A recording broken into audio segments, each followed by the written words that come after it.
20 августа 2011 года авиалайнер Boeing 737-200 авиакомпании First Air выполнял внутренний грузопассажирский чартерный рейс 6560 по маршруту Yellowknife Resolute. На борту лайнера находились 11 пассажиров и 4 члена экипажа. Авиалайнер вылетел из Yellowknife в 9 часов 40 минут.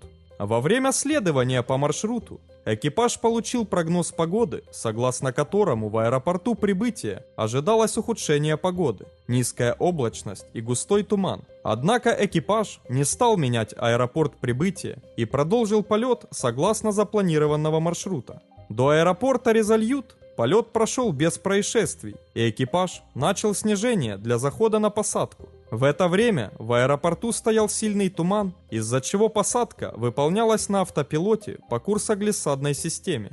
В 11 часов 38 минут самолет сделал последний доворот, чтобы выровняться со взлетно-посадочной полосой 35 аэропорта Resolute. В это время рейс 6560 находился на расстоянии 19 километров от взлетно-посадочной полосы. Однако при снижении в облаках, вместо того, чтобы следовать сигналу курсового радиомаяка, самолет занял траекторию, параллельную траектории взлетно-посадочной полосы и восточнее ее осевой линии. В 11 часов 40 минут в кабине раздался аварийный сигнал GPVS Sync Rate. Данный сигнал оповещает, что вертикальная скорость слишком велика. Второй пилот потребовал от командира прервать посадку. Однако только спустя 1 минуту командир объявил о своем решении уходить на второй круг. В 11 часов 41 минуту, когда экипаж начал выполнять действия по уходу на второй круг, рейс 6560 врезался в холм на высоте 121 метра над уровнем моря, в 2 километрах к востоку от взлетно-посадочной полосы. От удара о холм лайнер полностью разрушился и сгорел. Относительно уцелела только хвостовая часть. В результате удара погибли оба пилота, 2 бортпроводника и 8 пассажиров. 3 пассажиров выжили с тяжелыми травмами. Через несколько минут на место катастрофы прибыли канадские вооруженные силы, которые в это время временно дислоцировались в аэропорту.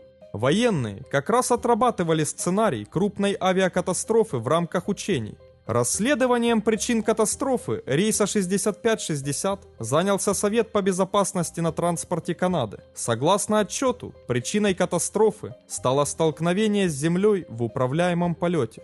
За 2 секунды до катастрофы экипаж прервал подготовку к посадке и попытался уйти на второй круг. К этому моменту пилоты уже закончили выполнение карты контрольных проверок. Закрылки были выпущены на 40 градусов. Скорость самолета составляла 291 км в час. Шасси были выпущены и зафиксированы. Оба двигателя работали в режиме полетного малого газа. Самолет следовал по курсоглиссадной системе. Расследование показало, что курсоглиссадная система аэропорта работала нормально и фактически использовалась другим самолетом, который успешно приземлился через 20 минут после катастрофы рейса 6560.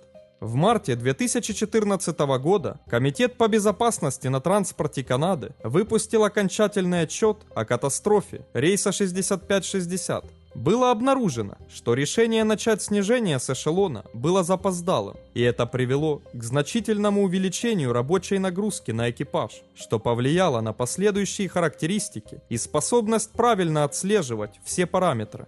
Подход к аэропорту полностью выполнялся на автопилоте, который был правильно настроен для захвата сигнала курсового радиомаяка и отслеживания по осевой линии взлетно-посадочной полосы. Тем не менее, непреднамеренное перемещение рулевой колонки командиром во время поворота на линию конечного этапа захода на посадку привело к тому, что автопилот вышел из режима Warlock, в результате чего самолет отклонился вправо, восточнее осевой линии взлетно-посадочной полосы. Отклонение правильно отображалось на индикаторе бортового курсового маяка. Однако, по неопределенным причинам, система компаса была неправильно настроена во время начального снижения, так что она показывала курс, который находился на 8 градусов левее от фактического курса. Кроме того, командир не проводил повторную калибровку компаса после начального снижения, хотя необходима регулярная калибровка в связи с близостью к Северному магнитному полюсу,